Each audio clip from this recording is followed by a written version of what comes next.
yang dimampukan hadir pada saat ini, mata anallah fituli hayatihim, Bunda Kayak Sukmono beserta jajaran Moy, Pak D, Kiai Haji Harun Ar-Rasyid, Bapak Ustadz Suyatno, sebagai petugas manasik setiap pagi subuh, senantiasa mereka semuanya, Allah berkahi semuanya, segalanya, selamanya.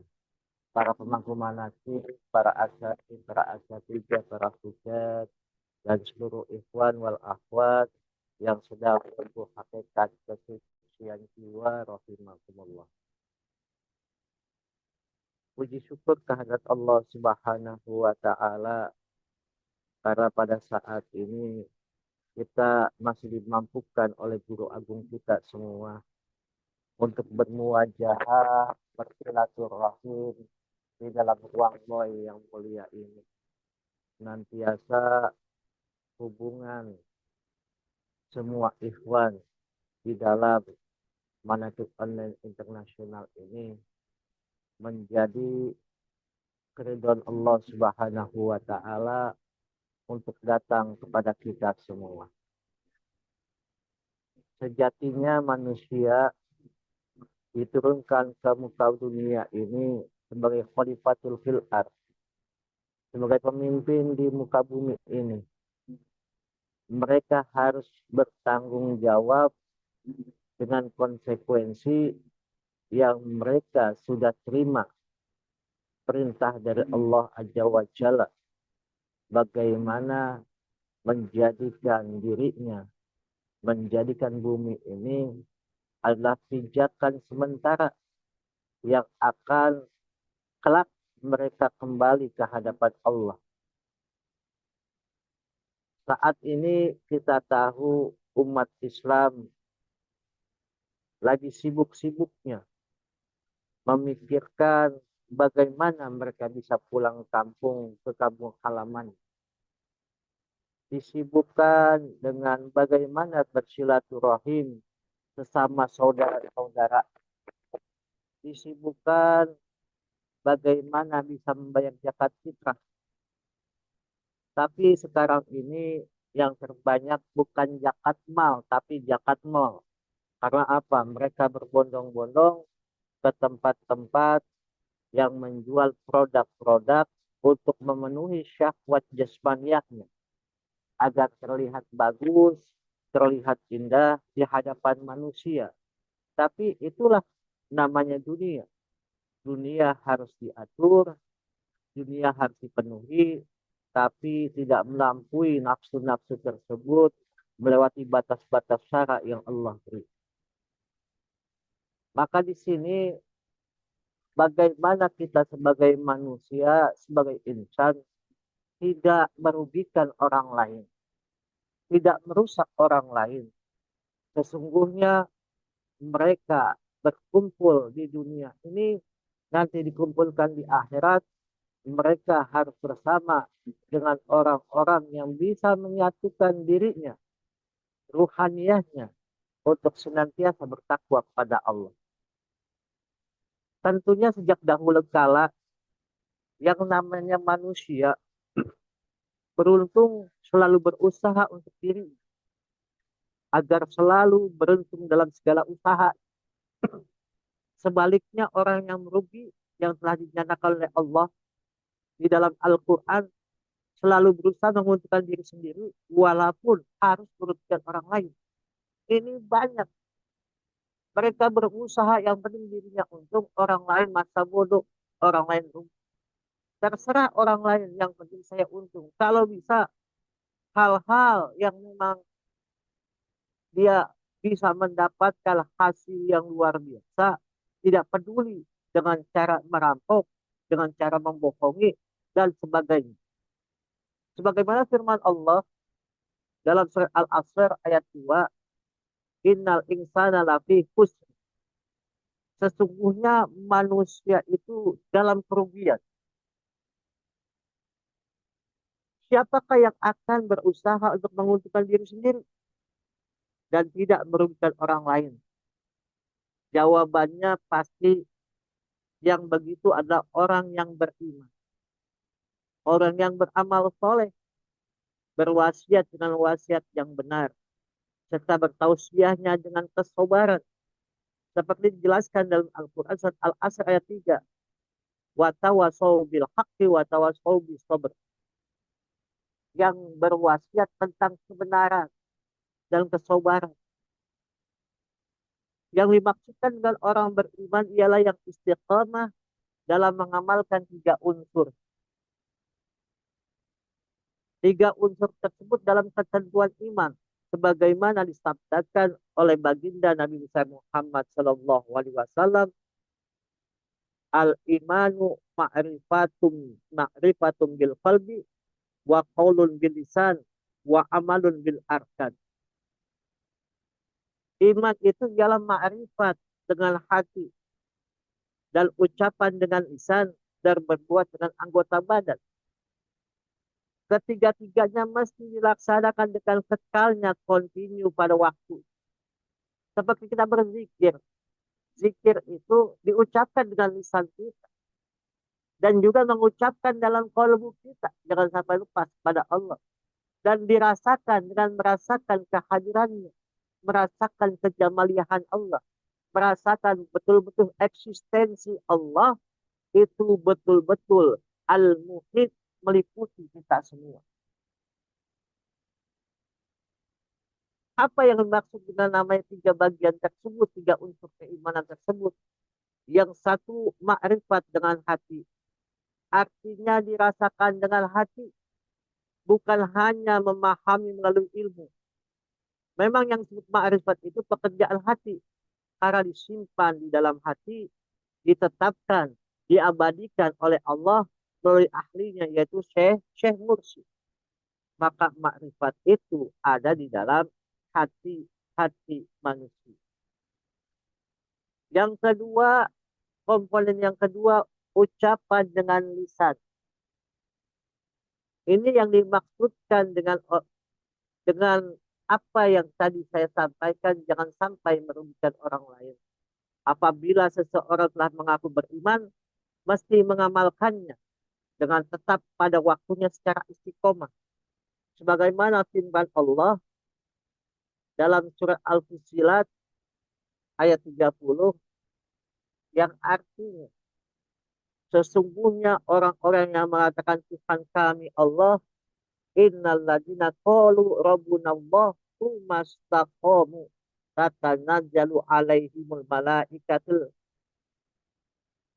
wala takhafu wala tahzanu wa absiru bil jannati allati kuntum tu'adun.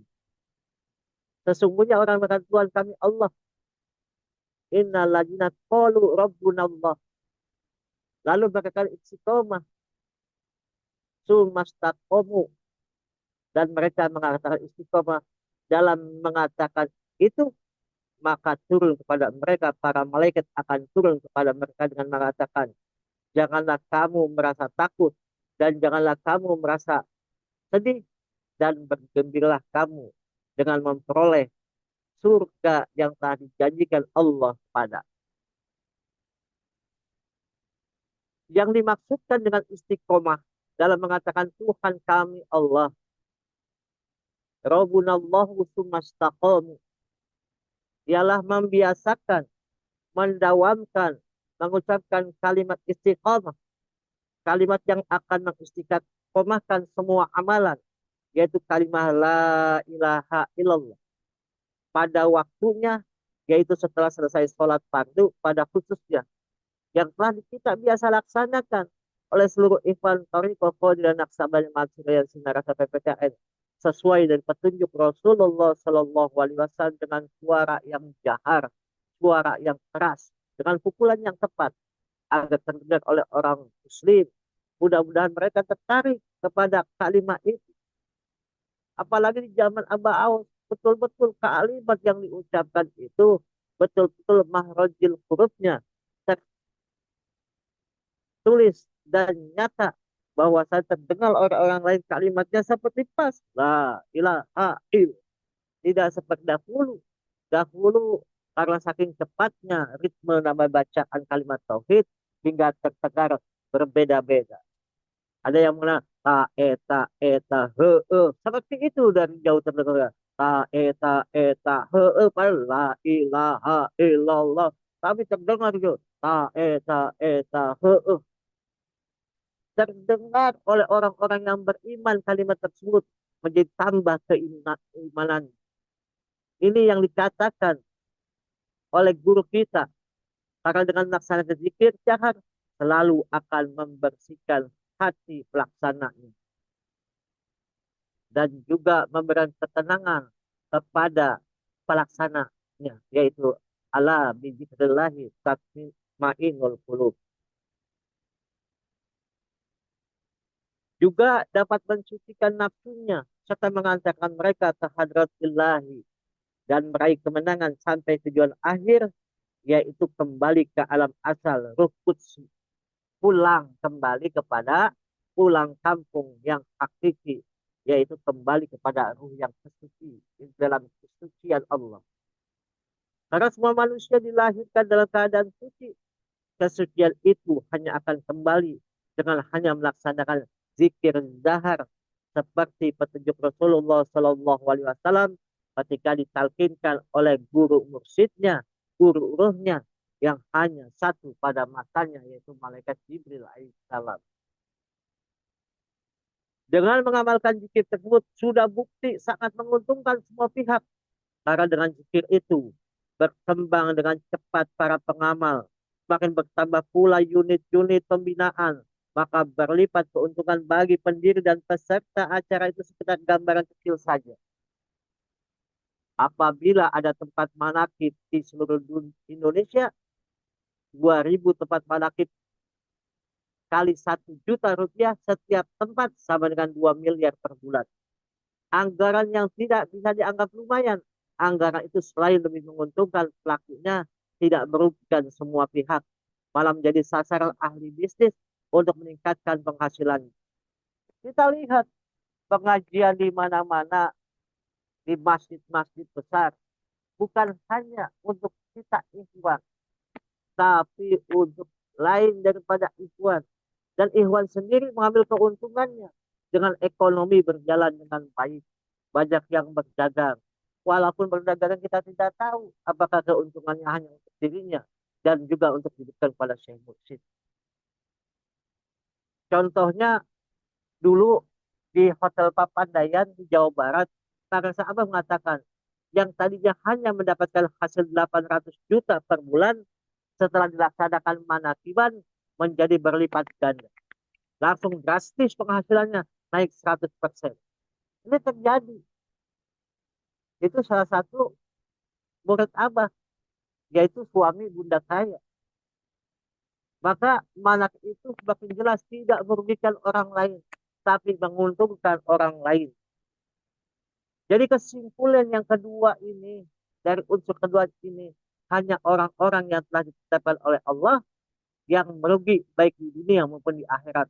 Apabila tidak memengkalkan ucapan iman dengan lisan yang paling utama diucap oleh para nabi terutama baginda Nabi Muhammad Shallallahu Alaihi Wasallam dan nabi-nabi sebelumnya, yaitu kalimat tauhid, kalimat la ilaha illallah secara jahar, suara keras dan jelas dan terpujam ke dalam lubuk hatinya masing-masing.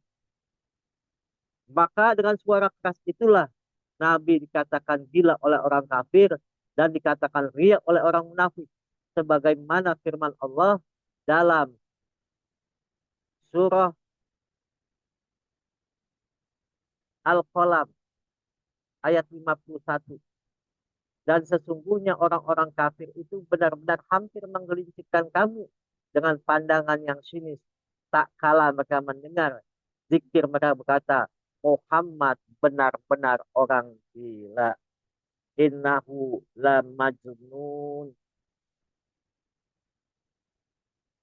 Dan yang ketiga, setelah didasari dengan dua diantaranya itu ma'rifat hati, dikuatkan dengan mendawatkan ucapan dengan lisan, semua menjadi sangat rajin mempraktekkan seluruh amaliyah jasad sebagaimana dicontohkan oleh guru musik kami Mukamil Syekh Muhammad Abdul Syekh Masmur, sehingga apa saja yang telah dicontohkan oleh para guru serempak di mana-mana melaksanakannya dengan penuh hikmat, tidak melihat ke kanan ke kiri, melaksanakan ibadah dengan keyakinan itu adalah perintah Allah. Maka yakin itu bukan ragu, yakin itu bukan ujub, yakin itu karena memenuhi syarat-syarat. Satu, mereka itu berilmu. Kedua, mereka beramal soleh. Yang ketiga, mereka ikhlas. Yang keempat, adab kepada guru dan sesama ikhwan. Tidak menunjuk orang lain, ikhwan baru. Dengan aku telah menjadi murid. Tetapi tidak menjelekkan satu dengan lainnya atau menyindir murid yang lainnya, tapi memberikan kemanfaatan di antara mereka semua untuk sama-sama berkhidmat kepada guru. Dan yang terakhir, yang kelima, tidak berburuk sangka kepada Syekh Mursyid. Apapun afal yang dikatakan oleh guru kita, yang dikatakan oleh guru kita adalah penjabaran lisanul arif qalamullah. Lisannya orang arif adalah penanya Allah.